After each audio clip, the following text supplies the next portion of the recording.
We're going to talk about The Office, I promise. Stick around, folks. Rainn Wilson! Actor, writer, producer, you know as Dwight Schrute, assistant regional manager. One of the most iconic characters in TV history. Hold on, Michael! I am coming! I experienced a lot of pain in my life. Neglect, abuse, abandoned, and then with anxiety and depression and addiction. I remember getting these anxiety attacks that would leave me shaking on the floor and sweating, and I thought I was dying. Waking up at 3 a.m, going, why should I keep living? But this is the curious thing.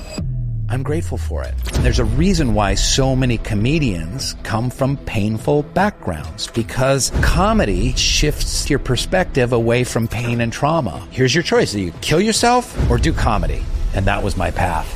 My greatest dream come true. You said, when I was in the office, I spent several years mostly unhappy because it wasn't enough. I wanted more opportunities, I wanted more money, and as long as we want to promote the ego satisfaction, we'll never be happy. We all have a shadow, and it's always there. It's self-important and righteous and entitled, but I'm not going to get rid of those aspects of myself by keeping that shadow at arm's length. You need to embrace and accept and love one's shadow. Sit the shadow on the lap, almost like a ventriloquist dummy. Hello, you Diary of a CEO. Get a new t-shirt, idiot. That's a wrap.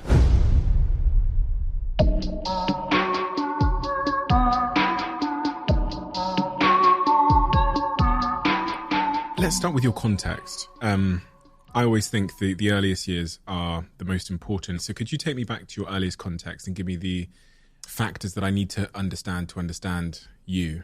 Sure.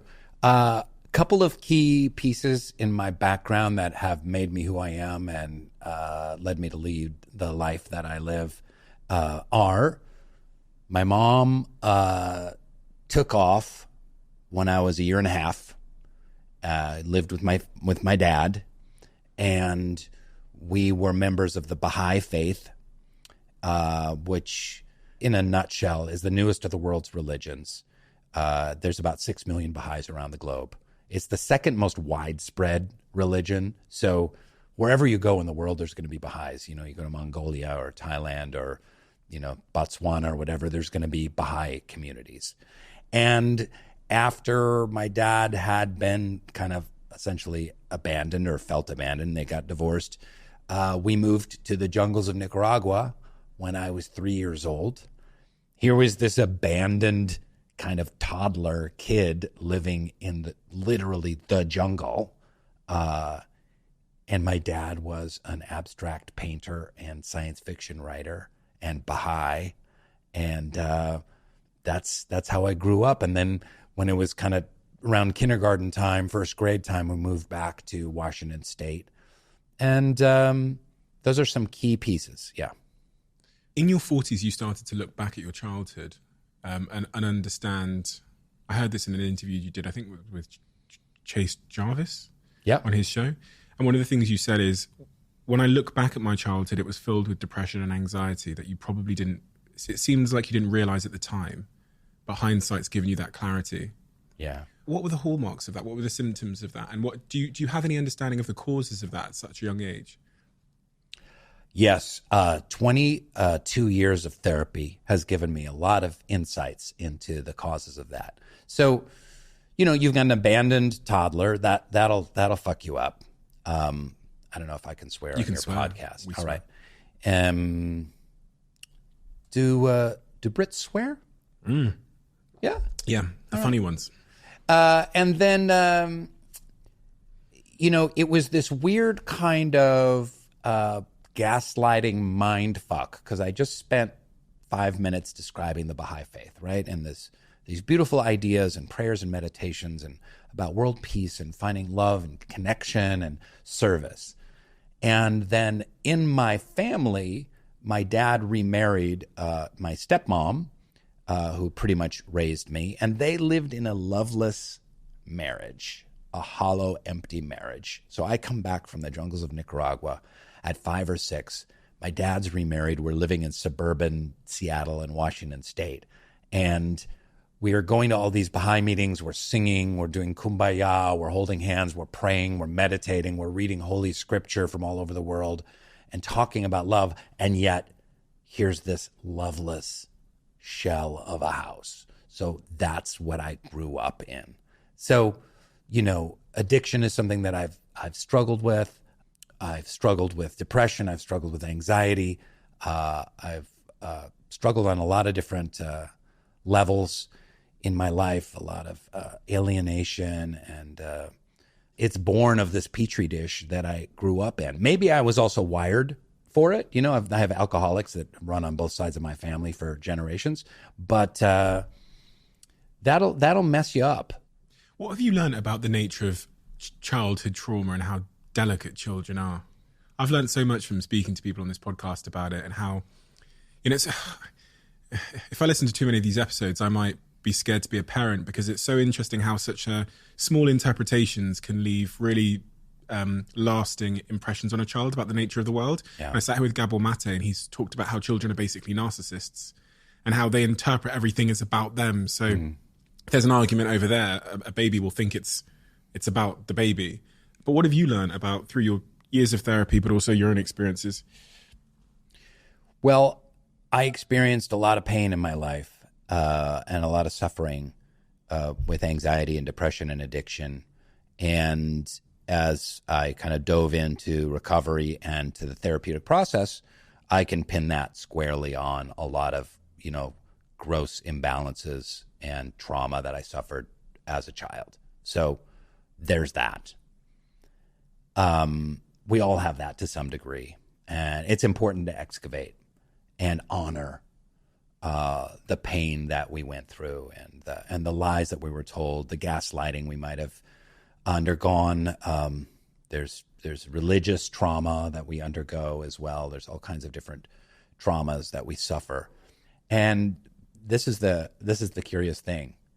I'm grateful for it, because you know what? If I had had a happy, well-balanced childhood, I don't know what my career would have been, but it certainly wouldn't have been an actor, and it certainly wouldn't have been a successful actor.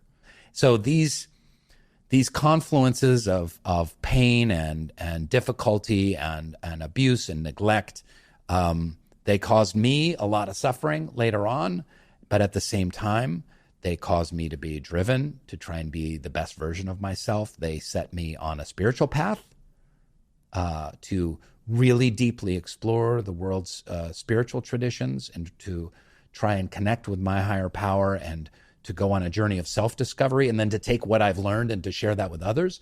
And they made me funny.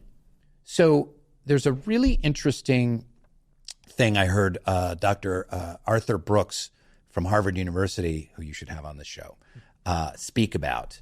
And he talked about how the opposite of pain and trauma is humor. He was saying, like, for instance, if you're feeling depressed, let's say, we all know you fill that with gratitude. And when you have a gratitude journal and you share gratitude, experience gratitude, meditate on gratitude, the other stuff evaporates when you shift your focus and your perspective to what you're grateful for, what brings you hope and joy and purpose and meaning, even if it's a small thing like, this delicious cup of tea right here. So the same mechanism works in comedy. And there's a reason why so many comedians come from painful backgrounds, because comedy is what you plug in to shift your perspective away from pain and trauma, just like gratitude takes you away from depression. So you'll see time and time again these amazing, the great comedians of the age, and how much suffering they underwent in their lives.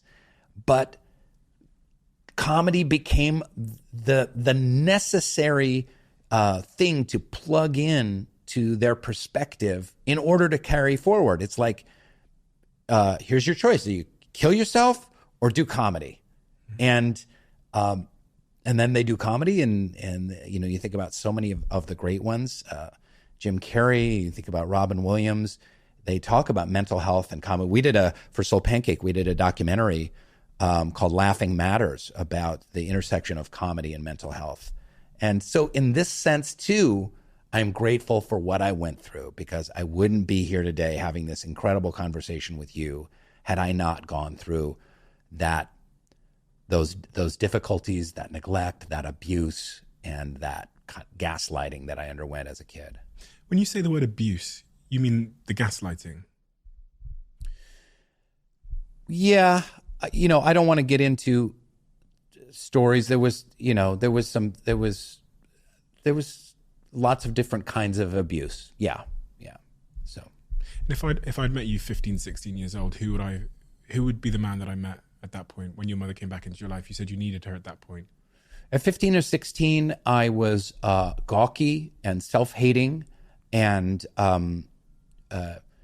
innocent and completely cut off from my emotions, and had my dad and stepmom had zero emotional tools. The only kind of expression of emotion that I experienced in my household was rage. And then either rage or, like, again, these spiritual Baha'i gatherings where we were singing and praying and meditating. So it was, but the idea of, sadness, frustration, disappointment, all these quote unquote negative emotions and how to navigate them. I had zero tools. So I'll never forget sitting down with one of the first meetings with my mom. And I was at a Denny's restaurant in Yakima, Washington. And she said, "Rainn, you seem very tightly wound. What's going on? How is your heart?" And I just started sobbing. I just started bawling. I mean, it was pretty unsightly at the Denny's, waiting for the Grand Slam breakfast. And there's a corporate sponsor for you, potential. And just like that kind of crying of the kind of the heaving sobs. And that's what I'm talking about. That's the kind of connection that I needed. Like, finally someone was asking me what was in my heart, and that began a kind of a process of having conversations about human emotions that I was so ignorant of, that we're all so ignorant of. And it helped me immensely. When you said that the only emotion you understood was like rage, and then this real happiness at the spiritual gatherings, it made sense, the gaslighting, because it's such a confusing message to send a young person. It's this juxtaposition between like and yeah. In fact, I remember times, and I don't really blame my stepmom for this, because my dad was not a good husband to her, and there was a lot that was out of balance, and he could be incredibly narcissistic. And but I remember we would have a Baha'i gathering, let's say, at our house, and people were going to come over, and we were going to pray, or we were going to study holy writings, or whatever people do at Baha'i gatherings. And they would have a fight, and she would be raging in the kitchen and slam dishes down and break the dishes, and they would be fighting. And then ding dong, the people would come over like, "Hi, I brought flowers, and here's some cookies." And they would come in, and my stepmom would then march across the living room, clong, clong, clong, clong, clong, to the bedroom door, and go, "So bam!" and slam the bedroom door. And the people would be there in the doorway, and my dad would go, "Come on in. Thanks so much for coming." And there was never any kind of, acknowledging what had just happened. And so for an 8-year-old, 9-year-old, 10-year-old being in that milieu, you're like, what the hell is going on? Is this how people act? Is this how we're supposed to act? We have all these emotions, but we don't talk about them. And then we go and we pray together.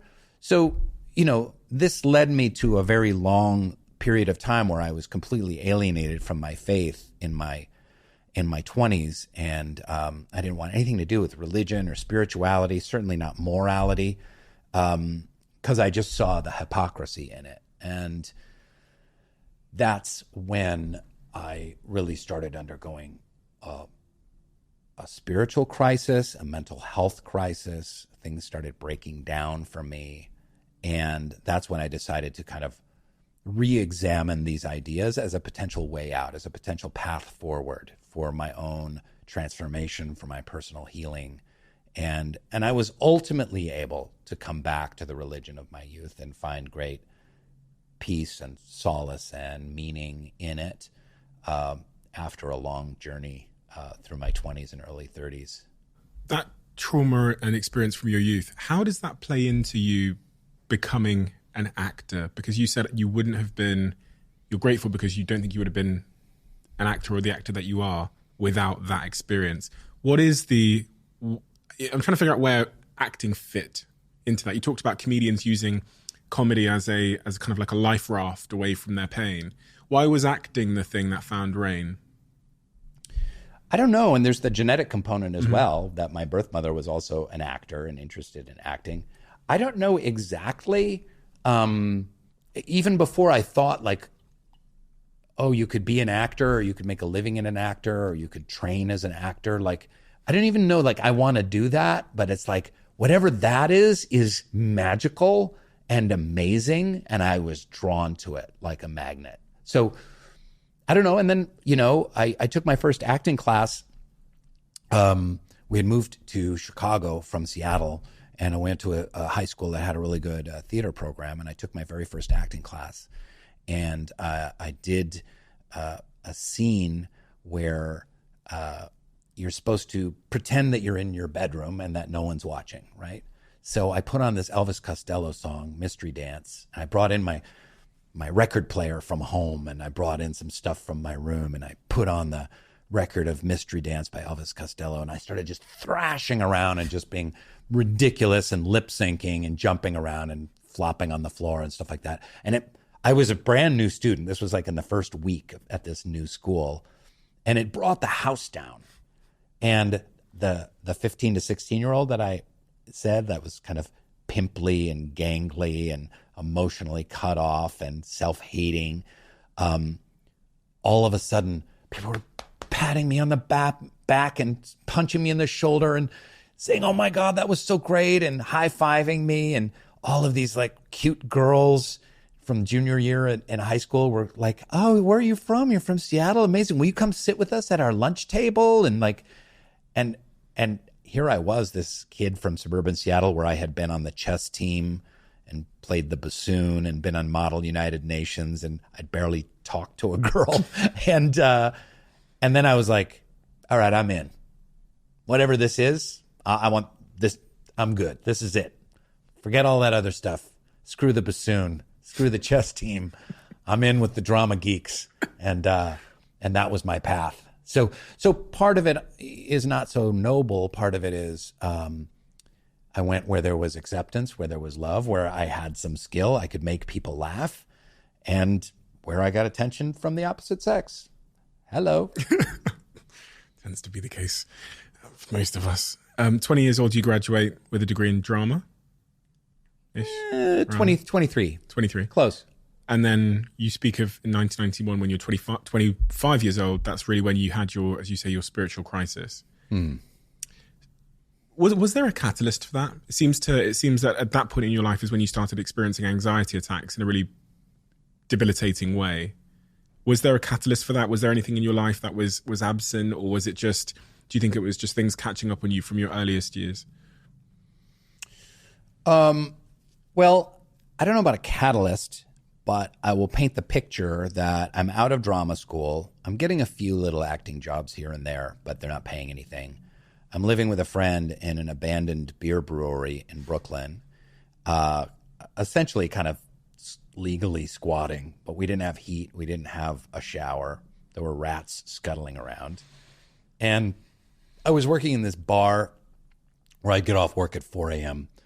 And I had a roommate, and we were living out there, and I was really directionless. I started really experimenting with a lot of drugs and alcohol, and I was pretty rudderless, and I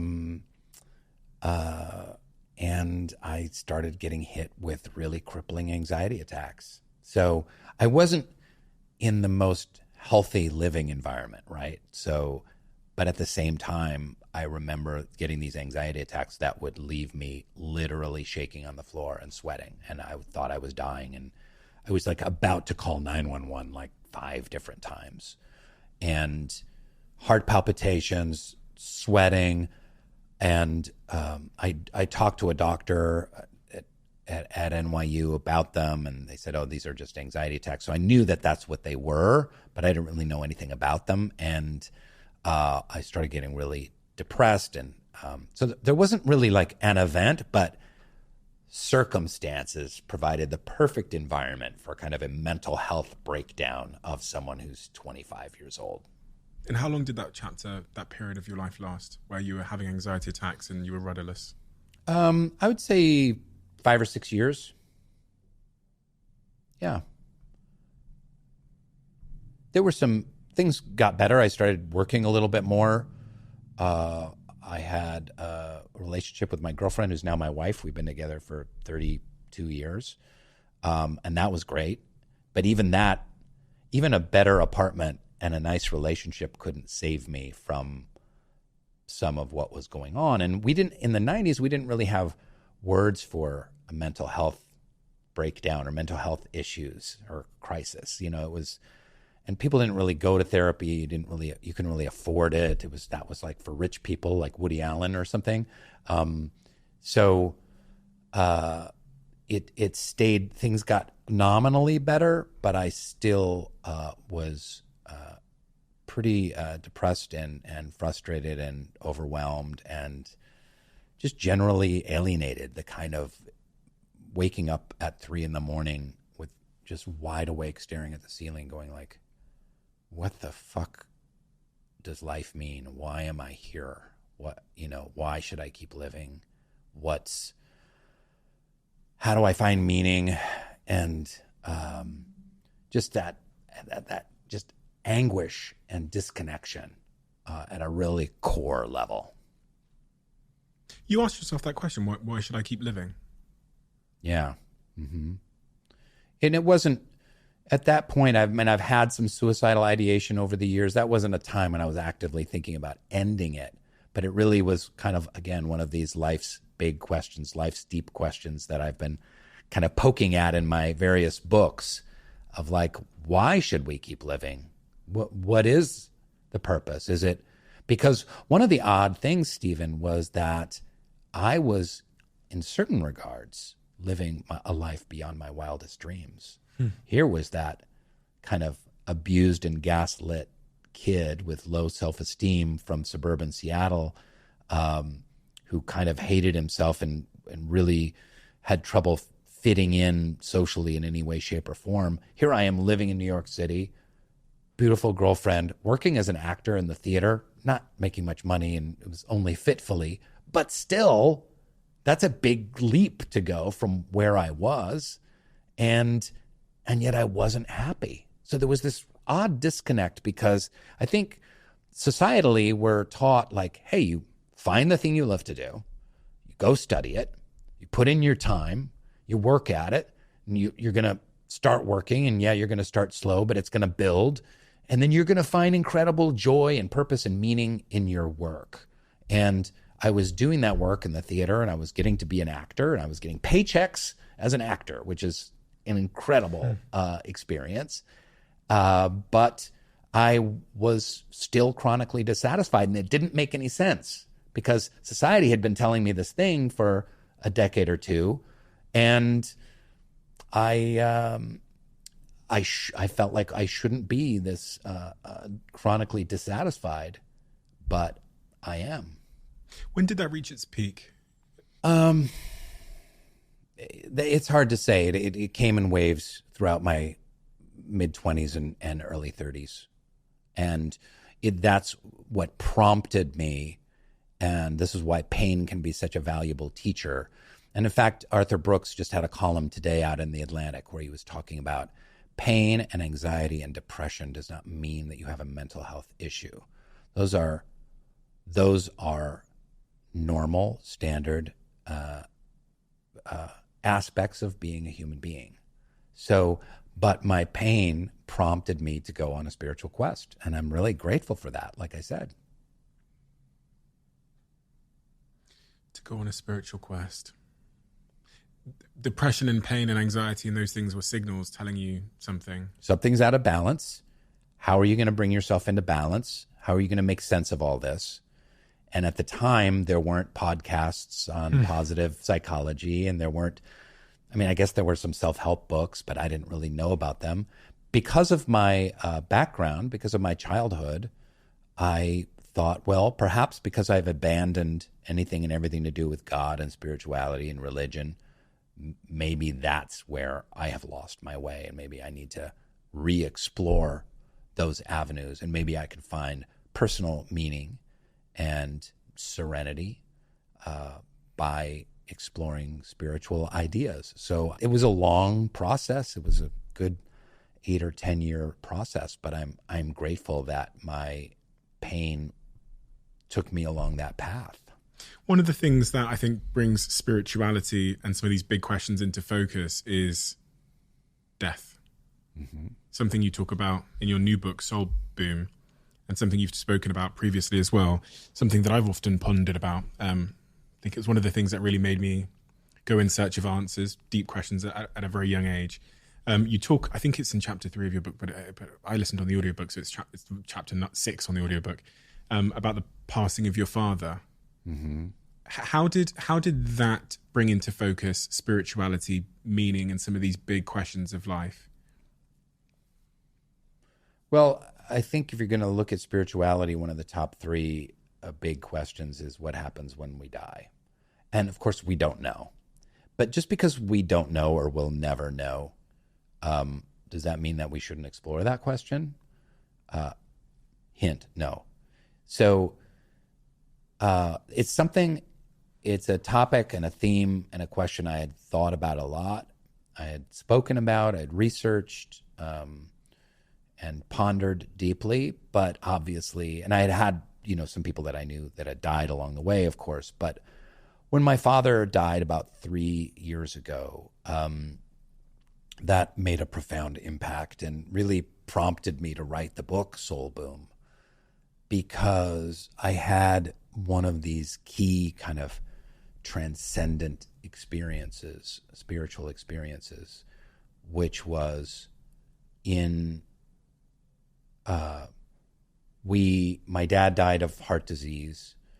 He was getting a quadruple bypass surgery and he just couldn't make it. They didn't have any way to repair the damage in his heart. And anyways, we thought he was going to get through the surgery and he died. So we knew it was risky, but it was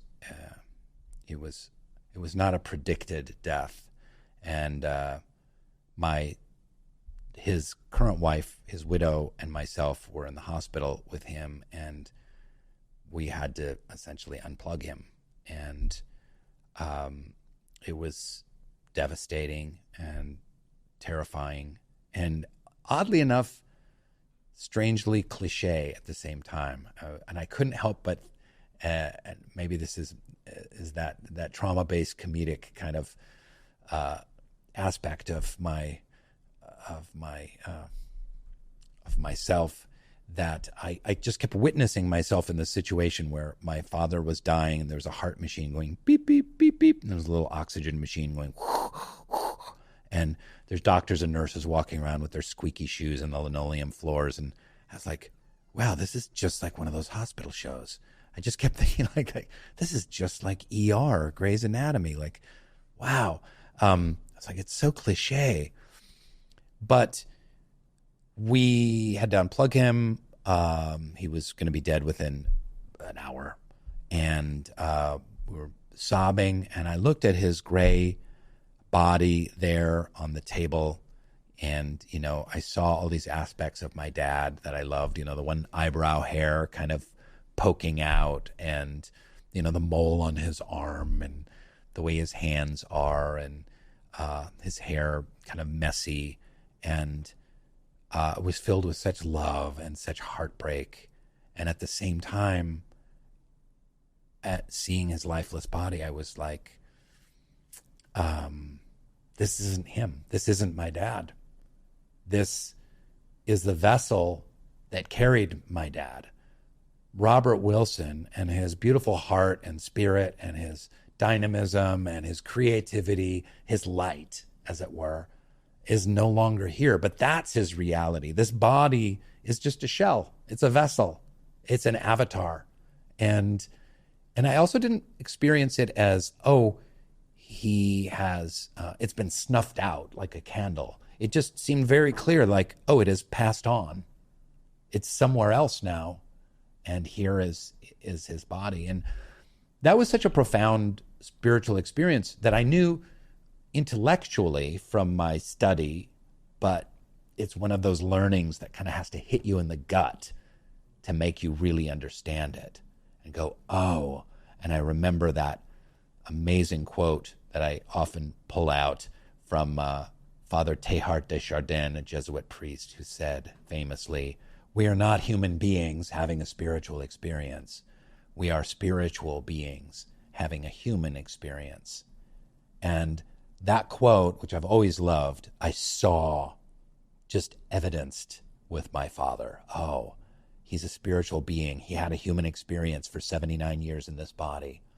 And now his spiritual reality has passed and moved on.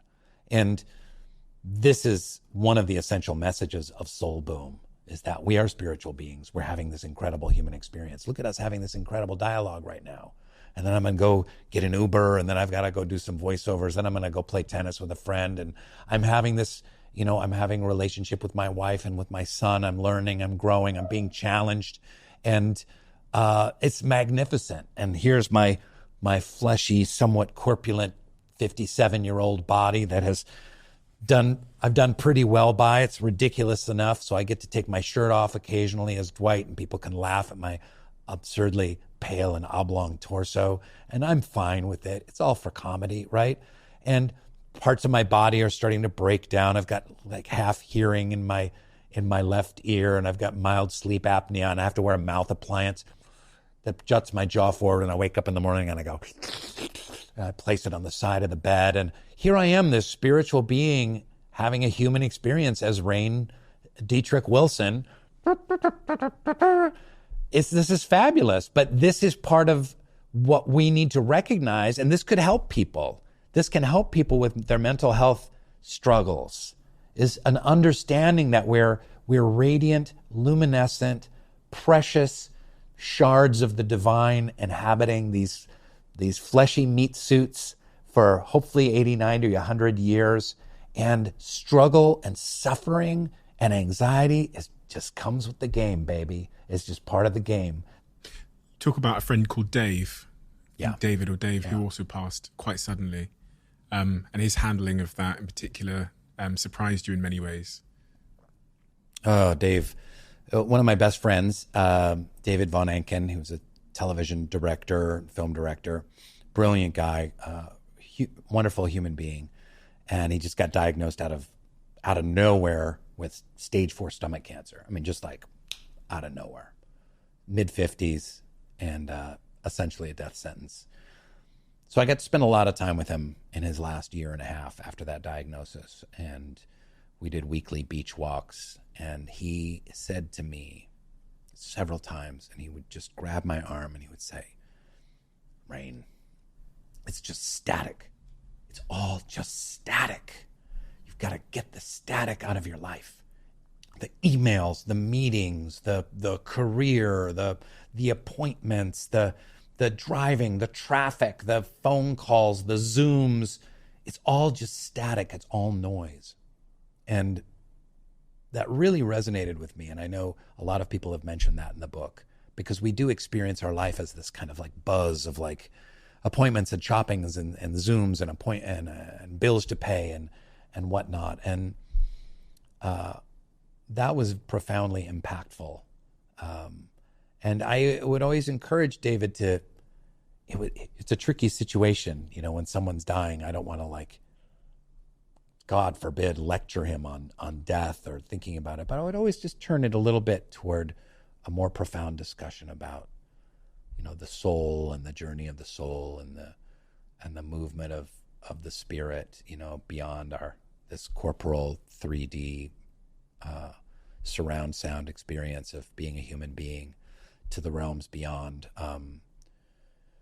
But he, like many people, he got a little stuck in a way that made me sad, because he really just focused on fighting the cancer which is super, super important, right? So he devoted all of his waking time and energy to research and treatment and diet and everything to fight the cancer, which is super important. And I don't blame him, but it was pretty terrifying for him to consider mortality and the implications thereof. He had a daughter, and but I'll never forget him talking about static in that way. And I find that to be also very clarifying, you know, in my daily meditation practice. Like, how can I, again, the Buddha uses the image a lot of the lotus flower, you know, it's floating on top of the swamp, you know, these beautiful lotuses. And there's the swamp and the mire and the bugs and the dirt and this beautiful flower rising above. And how can we in our own little way be a lotus flower, and the rest of the swamp is our daily static? The rest of the swamp, the alternative way of living to everything you've just described. What is the alternative way of living? So, you know, you've got the realization that everything is static, and the understanding that we are spiritual beings having a human experience. Yep. What is the opposite of that you see when you walk the streets or you observe people? Like, what is the opposite way of living to that? And why is it causing suffering? Thoreau talked about the unexamined life is not worth living. Why did he say that? And what did he mean by that? Well, it's been a long time since I read Walden Pond and the night Thoreau spent in jail, but I loved the Transcendentalists because that is really kind of the first authentic American spiritual movement. And this idea that we're seeking transcendence, that was kind of the first movement that really acknowledged like we're spiritual beings. So I think, you know, it's the unexamined life. I think living in the static, living in the swamp, is not taking the time to honor the sacred divinity of aspects of our life. And, you know, I have when you study meditation and you participate in meditation, there's this strange thing that happens where you realize that the reality of you is the watcher, the observer. When you meditate, your thoughts are still bouncing around. You know, the Buddhists call it the monkey mind, right? So your thoughts are bouncing around. You might have some anxiety and worry, like, oh, is that person going to accept my offer on this? Or is this thing going to work out? Or, oh, is my wife still mad at me or whatever? So you have this emotional dissonance and you have this kind of intellectual dissonance. And then in the meditative state, you're just witnessing that. It's almost like you're floating above it and looking down. And then you realize, like, oh, my reality is not my thoughts. My reality is not my feelings. My reality is not even just my body and the sensations that my body takes in. There is some kind of aspect of the I that is the witnesser. And it's getting in touch with that allows us to get above the static. So meditation is very important to me. The next step of meditation for me is connecting with the ultimate divine. You can do it in prayer. I have a chapter in the book called The Notorious God, getting into God. So, that's one way to rise above the noise and the static and the swamp, is in that practice. And then I mentioned at the very beginning, like, recognizing the sacred and the divine. And we can do this. It's certainly easy to do in the beauty of nature. Mm-hmm. It's also when you have children and you're raising a kid, you kind of see that the beauty in the kid's natural curiosity and wonder and open-heartedness. And then you experience it in human interaction. You know, I view this conversation as sacred. This is a sacred conversation. We're seeking to understand each other. You're being a service to your incredible audience. They want to learn about how to make themselves better people, how to start a business, how to maximize their health, how to go on a spiritual journey as a human being. They want to learn all this, and you're providing the way into them. So we get to have this conversation. People may not agree with what I'm saying, but it might spark something. And gratitude and witnessing the sacred and that meditative practice of kind of rising above our thoughts and feelings. Those are tools that we can use to make our lives better and richer. If someone is on the outsides of this conversation and they don't really understand what spirituality is and they've not really gone on the journey that you've been on, what kind of questions would you pose to them to help them open their mind? So if someone's listening to this, they find the word spiritual to be kind of hippie stuff and they're not really, they managed to get this far in the conversation, but they don't really understand spirituality, what it means. They managed to get this far. Don't turn off the podcast yet. Yeah. There's more good stuff coming. We're going to talk about The Office. I promise. Stick around, folks. Way too many cameras here. I think there's 9 or something. We should do... what would you say to those people? I just think of a guy driving his lorry up the country. He's put the podcast on, and he doesn't really know what spirituality is. Doesn't really understand it. Doesn't understand why he would therefore need it in his life. Yeah, that's a great question. I don't know that I have an answer for that. I mean, I guess the dictionary definition of spirituality that I use is a focus on the non-material aspects of life. So that's our heart, that's our soul, it's our connection, it's the light that we bring. It's kind of a connection to what I would call those divine qualities that we all carry to some degree or another. Spiritual virtues, you could call them. Love, compassion, honesty, humility. These are qualities that don't necessarily serve us as human animals. So there's something, they're not about the quest for power. They're not about the quest for status and comfort. They allow us to kind of rise above our kind of humdrum human experience. So that's how I would define spirituality, something in that realm. But I would say that, listen, we all want more love in our life, right? And love is the most precious and beautiful resource. And I would say maybe you don't believe in spirituality, or maybe you don't believe in God, but you can focus on love, and we can all focus on love. That's something we all have an experience of. And so we want to increase love in our life. That's increasing spirituality. It's the same thing. I had a profound experience of love when my son was born. He almost died. It was a very traumatic birth. An ER room with blood in the middle of the night in a really piss poor Van Nuys, California, county hospital, in a hallway, an emergency C-section.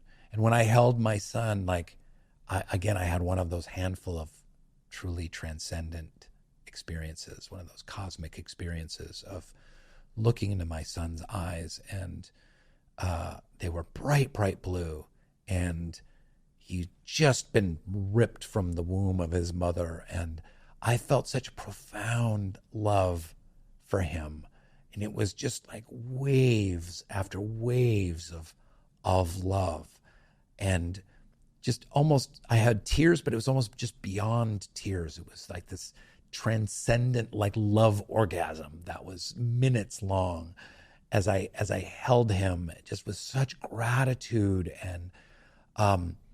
And for a lot of materialists, they could say, well, that's just neurons and biochemicals in your brain that are causing that. And that's true. There are neurons firing and there's biochemicals, but it's so much more than that. You're never going to tell me that that's all it is, and that it's just some biological imperative to, have the species move forward, and that's why parents love their children. What I experienced, I'm sorry, it's beyond that. You can call me deluded, but that's what spirituality is just increasing that love connection. I think that was a dating show in the 90s, Love Connection. But we want to increase that love connection, and that is what a spiritual journey is about. And we can increase that with ourselves, with nature, with time, with beauty, and with our fellow human beings. How did the birth of your son change your life?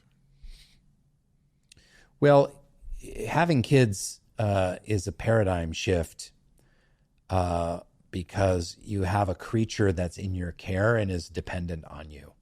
And it was actually really profound when my son was 1.5 years, the same age that I was when my mom left to have the affair. That was a really profound time in my life. It brought up a lot for me emotionally because I saw this toddler kid and he would go out and explore the world and be like, oh, here's a cup, and he'd play with some blocks, and a tree, and he'd had some words going and stuff like that. And then immediately you'd see this look on his face like, oh, I'm out too far. Like, oh, I've swum out too far. And then he'd run back to the shallow end to his mom and cling to his mom and and mom was home base, right? And I was like, oh, that home base was stripped from me, was taken away from me when I was that same age. It was pretty profound. But this idea that we're responsible, we brought a life into the world and we're responsible for that life, not just for 5 or 10 years, not just for the first 18 years, but for eternity. It's profound. I can't really say intellectually what that means, but it shifts the way you are alive in the world.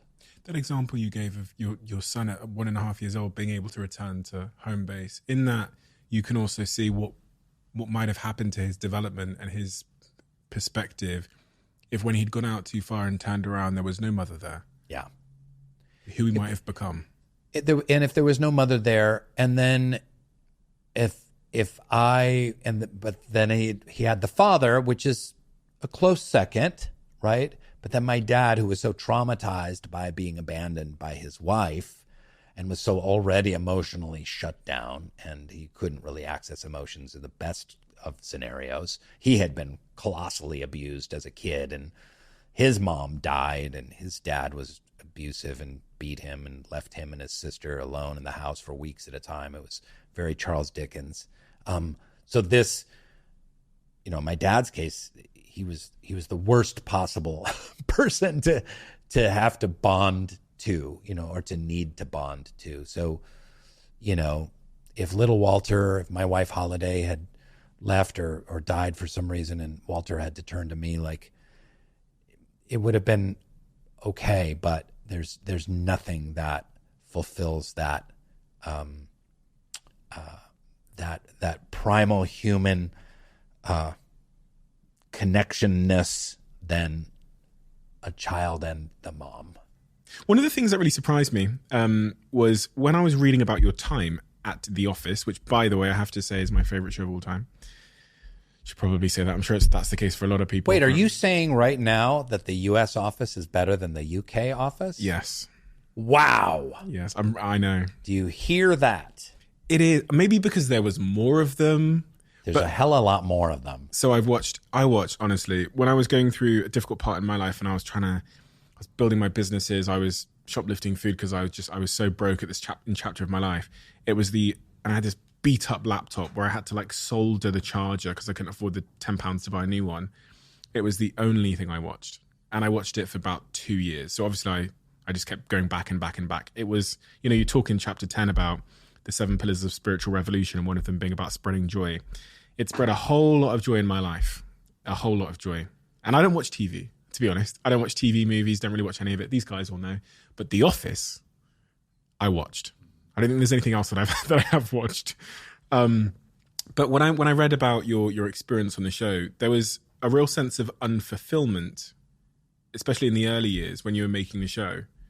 You talked about that a little bit on Bill's podcast as well. When I was in The Office, I spent several years really mostly unhappy because it wasn't enough. Yeah.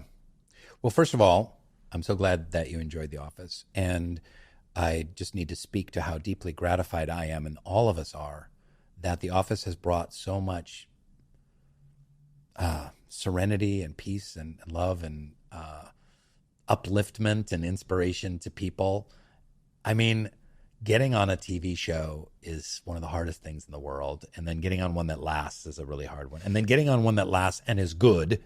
And then one that lasts and is good and still has a cultural impact 10 years after it has ended is, I mean, talk about hitting the lottery. I mean, we had no idea. We knew we were onto something really special and funny and magical. And of course, Steve Carell is one of the great comedic actors that will ever live.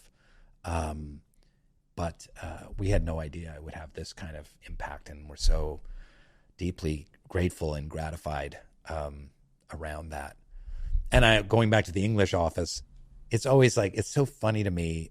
In The Bassoon King, the other book there, I talk a little bit about that competition is so absurd. Like the anger and vitriol that you Brits brought to the fact that Americans were going to remake the beloved Office. It was so staggering. I mean, it was so enraged and vitriolic. And it was like, guys, the English Office isn't going anywhere. You can watch it over and over again. We're not going to take all the copies and burn them. You know what I mean? We're going to take a brilliant idea by Ricky and Steven and the BBC, and God bless them. It's astonishingly brilliant. And we're going to kind of run with it. Instead of 12 episodes, we're going to make 200 episodes. How's that? If you don't like it, you don't have to watch it.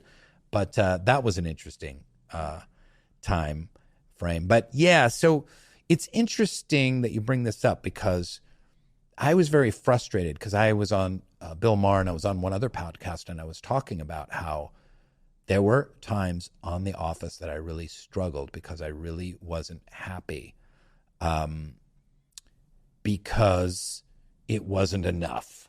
Here I was on the greatest job that I could ever imagine, beyond my wildest dreams of that geeky chess-playing, bassoon-playing kid from suburban Seattle that, walked around like a pimply serial killer, that I would be part of one of the great TV shows of all time. I mean, give me a break. And here I was getting paid like millions of dollars and playing one of the most memorable characters. And I'm getting nominated for awards and I'm working with the most beautiful family of actors and writers imaginable. And yet I was like, how come I can't get more movies? And why did my movie I did bomb? And why won't they make a deal with me? And I want to have this. And I want an office on Warner Brothers. And why can't I get And I spent a lot of time, unnecessary time and angst and anguish in that anxious discontent at a time when I should have just been like, it doesn't get better than this. Just enjoy it. Drink it in and be a part of this incredible artistic, because it was artistic, experience. So, but I think the reason I've been bringing that up in some interviews is I think it's important for people to understand that, here's someone who, 15 years into their acting career or 20 years into their acting career, because I started playing Dwight when I was 38 years old, has officially made it. Yeah. And they're still unhappy. And that is so human. It's so quintessentially human. And to think that, if I hit this end result, then I am going to be happy.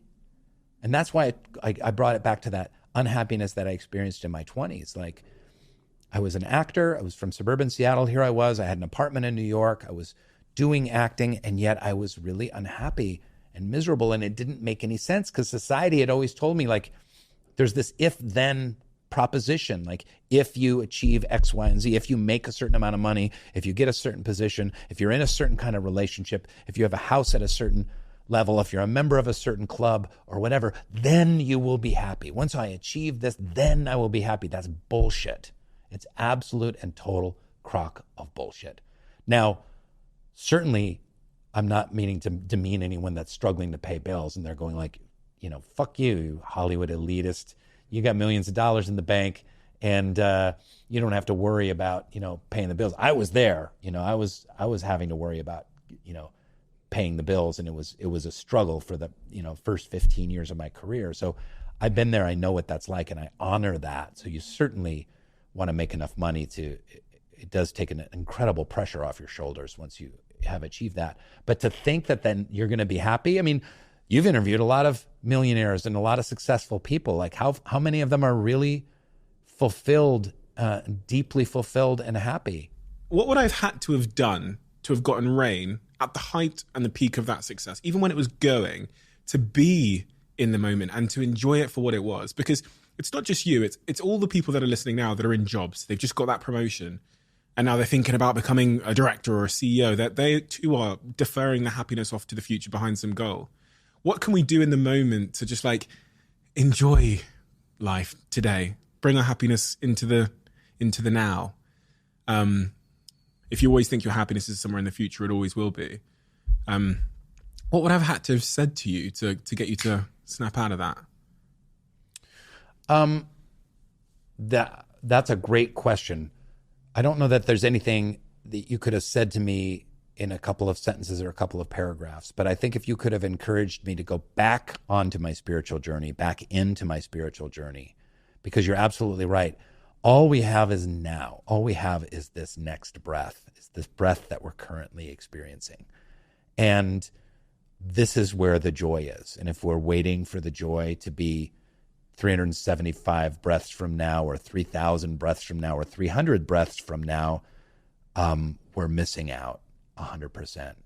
And I think gratitude has a great deal, because one of the cures for chronic dissatisfaction, the cure for dukkha, is gratitude. And I would have been to Rainn, one of the things that would have been really helpful is like, Rainn, you need to start every day with 10 things you're grateful for. It's like, I'm grateful for Jenna Fisher and John Krasinski and Steve Carell, and I'm grateful for a nice paycheck and a healthy son and a beautiful wife, and I'm grateful for, the fans of The Office and the fact that I get to, I've trained as an actor my whole life, and I get to use those skills and tell wonderful stories and make people laugh. Like, if I could have stayed hooked into that, and I did get hooked back into that.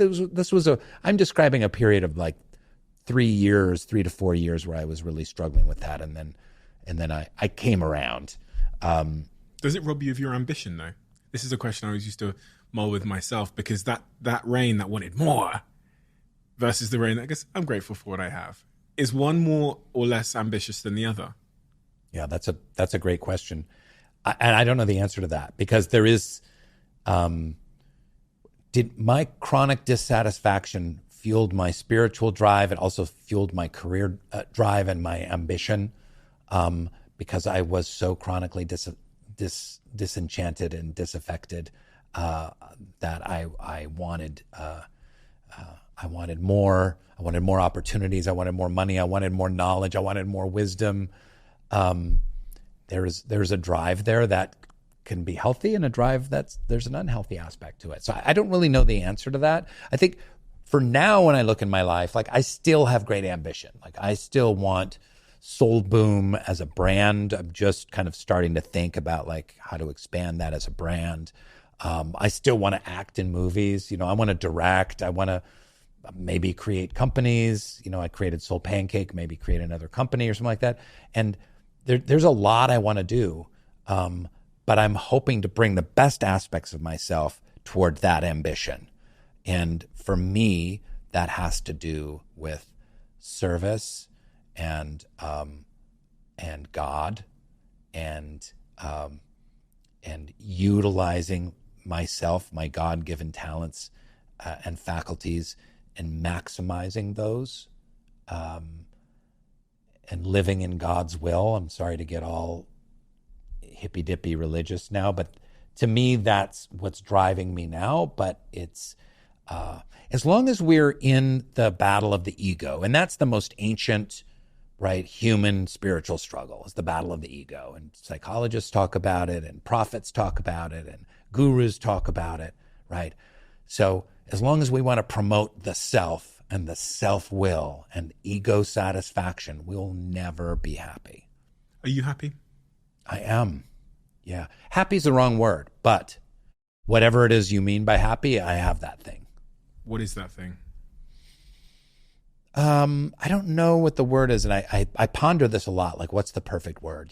Social scientists talk about well-being, so I like that one a lot. Mm-hmm. That works. It's partially contentment, but it's also partially meaning and purpose and vision. And when I'm in alignment with meaning and purpose and vision, then I feel like I'm vibrating on the right frequency.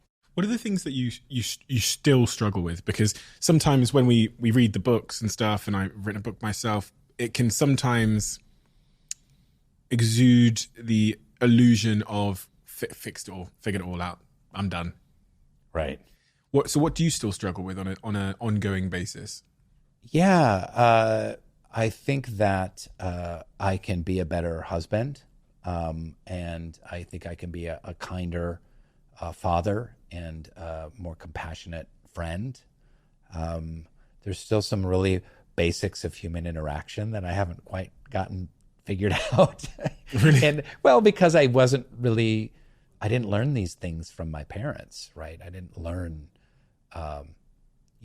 connection and compassion in the household that I grew up in. So I've had to, parent my adult self in that direction.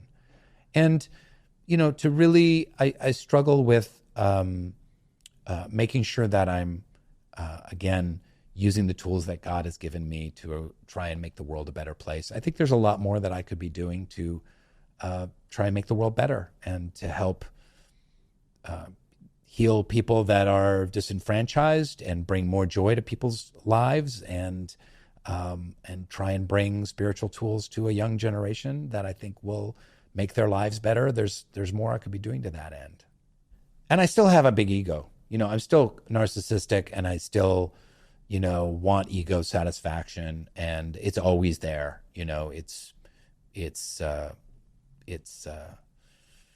They always say in addiction that your addict is in the basement doing push-ups, but I would say the same thing about the ego. It's there in the basement doing push-ups, just getting ready to come in and take the reins. Does it speak to you sometimes, the guy in the basement? Yeah, absolutely. Yeah. Jung talks about the shadow side, and it's so important, and part of the therapeutic process is to get to know one's shadow, and to know and embrace and accept and love one's shadow. And I have a dark shadow, it's an addict shadow, and it's a miserable shadow, and it's self-important and righteous and entitled, and this is part of who Rainn Wilson is, and I'm not going to get rid of those aspects of myself by keeping that shadow at arm's length or locked in a closet or something like that. I have to, keep your enemies closer, keep that shadow. There you are, buddy. There you are. Right on the belly. Yeah, you little mean little addict, you little narcissistic, entitled asshole. I love you. You're right here with me. You're part of me. Let's go on this. We're in this together. I got you right where I want you.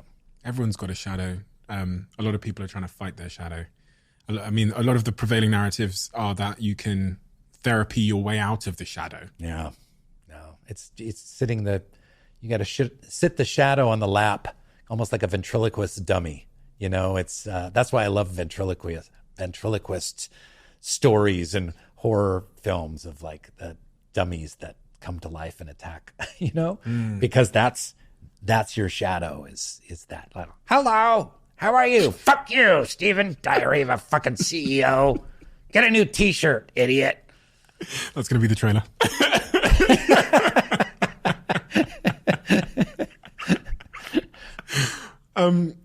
12-step program. You and Russell have both spoken to me about this, but Macklemore's talked to me about it as well. And since the conversation with Russell, I've spent a lot of time talking to other people about really like what makes us change.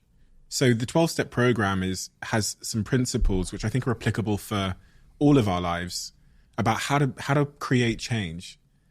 If someone's going through something in their lives now and they're struggling to change it, how does that 12-step program help us to change? What is it about that program that causes that change in people? Do you know?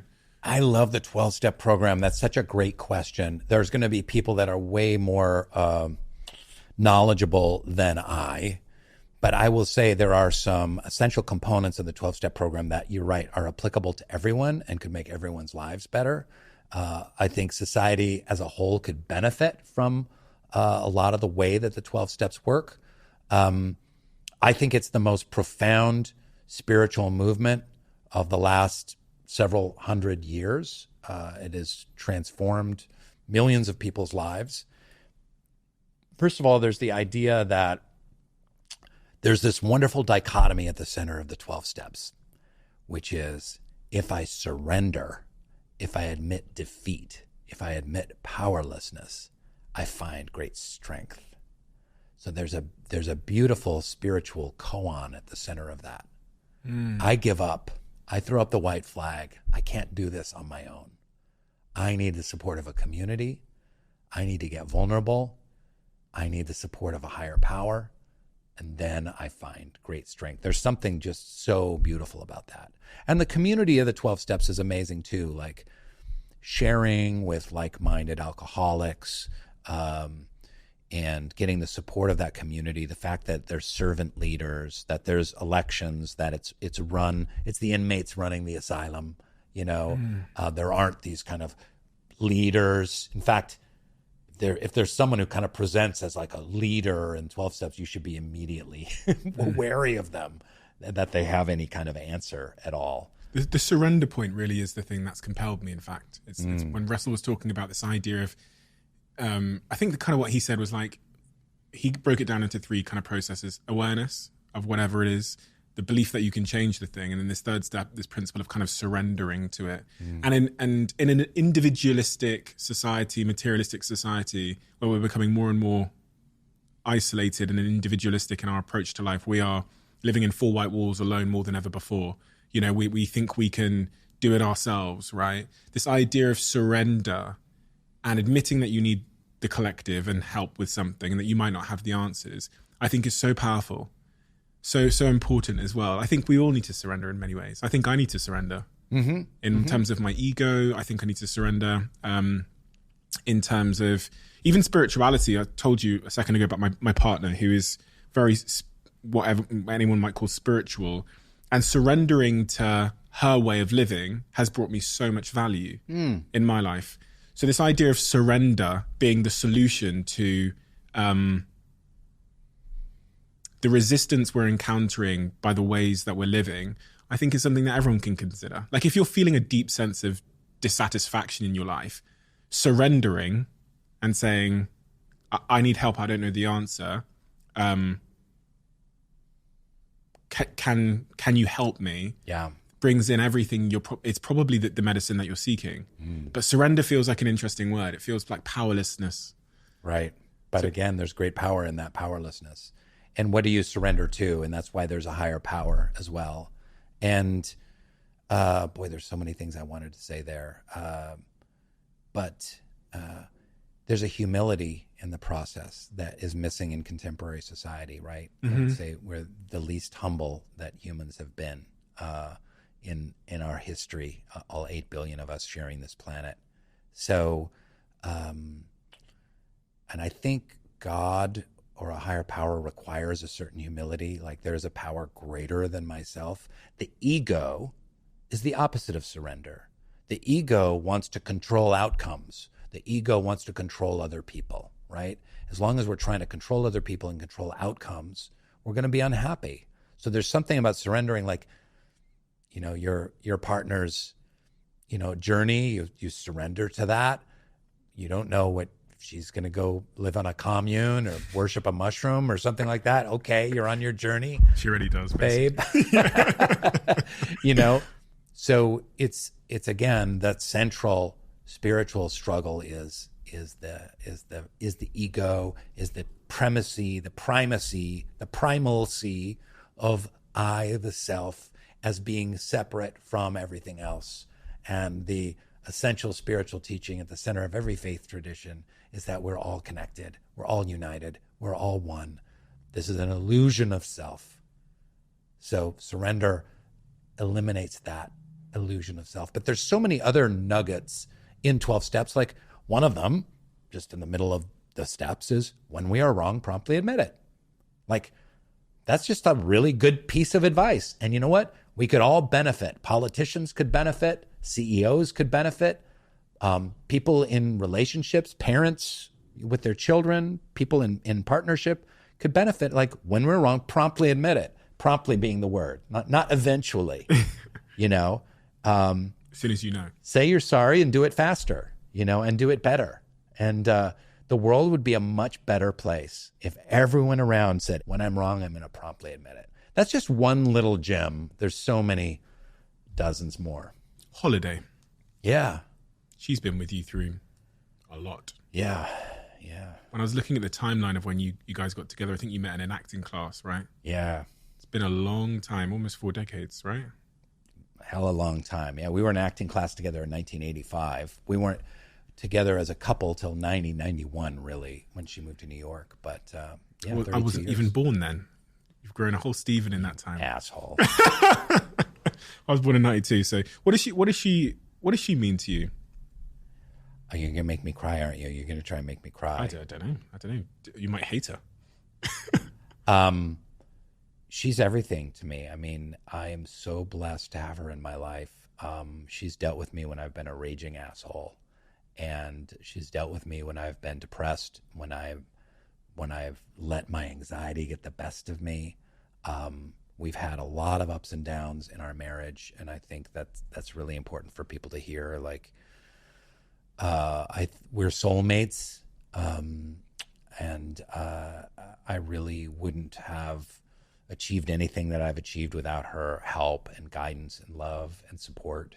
And it, you know, it all sounds like a cliche, but it's just the truth. And she's really the wisest person that I know. She has a deep, deep wisdom, and she knows me better than anyone. So I'm just grateful, and I tell her every day. What has she taught you about the nature of what love is?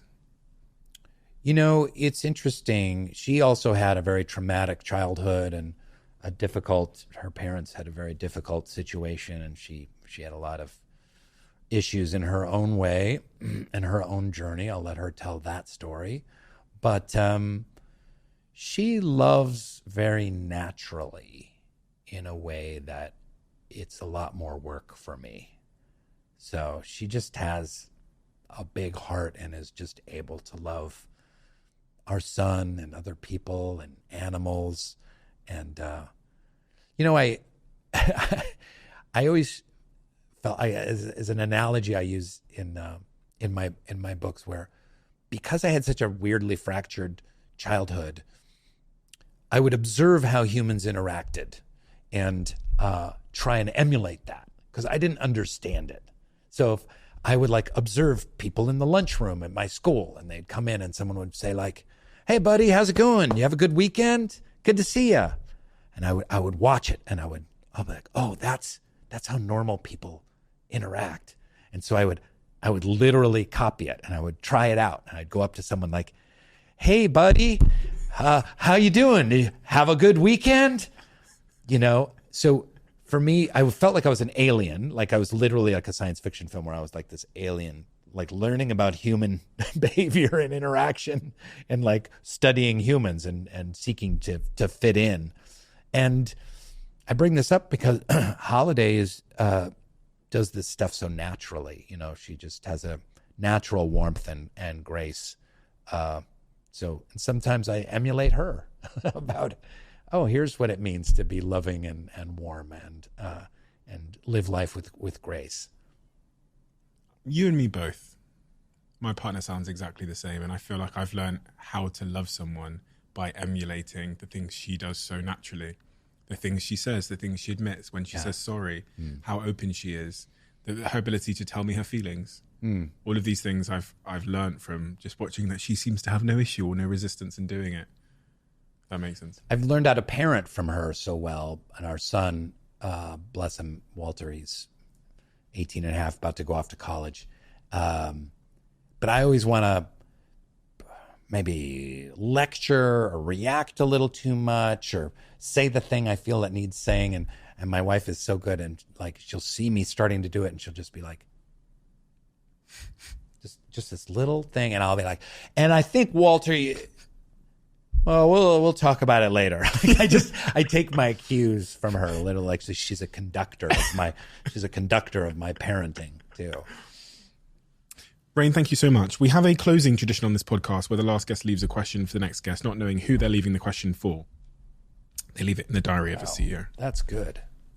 question they have left for you. I don't get to read it until, so give me a second. Handwriting is not always great. Can you recall a time when you observed someone being treated badly and could have intervened but didn't? So what might you have done differently if you could go back to that moment? That's such an exceptional question. I was reading someone was writing about bullying, and they were talking about how bullying is a 3-step process. Like, you stop the bully, you say, hey, that's not okay. Speak up to the bully. Maybe don't get in a fight, but speak up to the bully. Tend to the bullied, and then report it to an authority. And we often just kind of view bullying as like that first step process of like trying to shut down the bully. And, you know, back in the 70s and 80s when I was growing up, there was a hell of a lot of bullying going on. And I feel bad that I didn't bully myself because I was far too nerdy to partake in bullying. But that's the only reason why.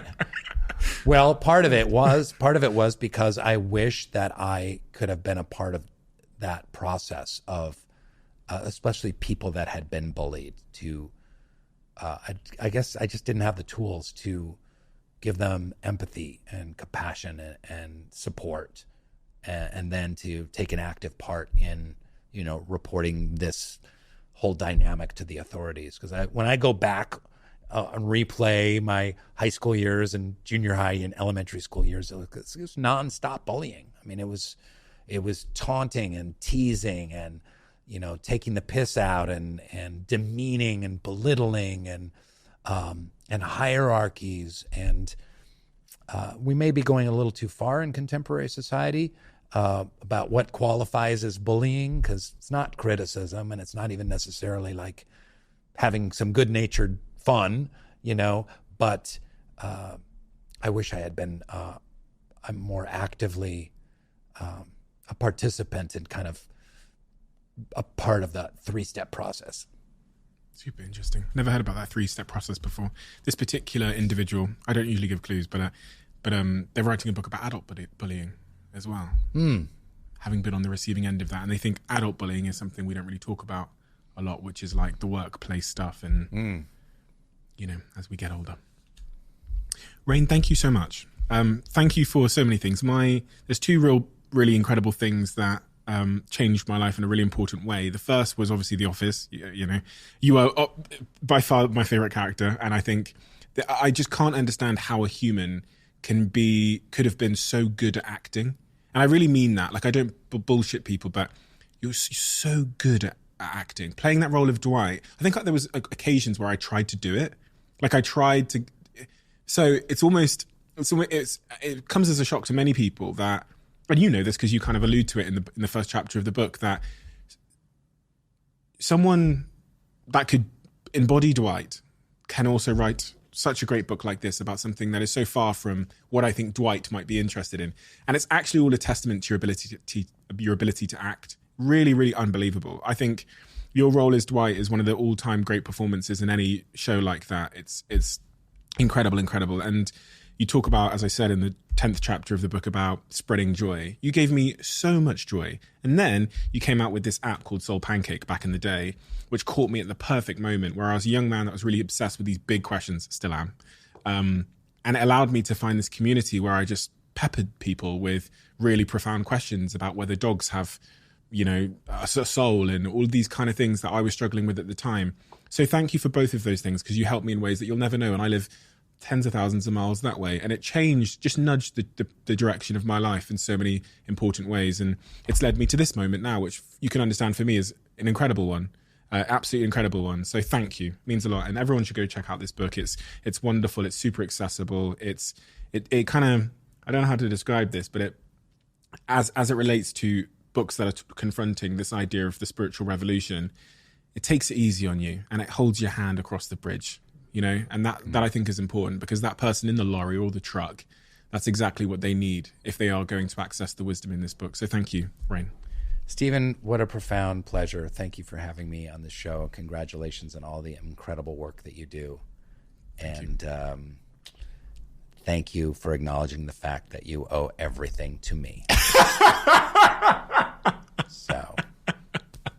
And that's a wrap.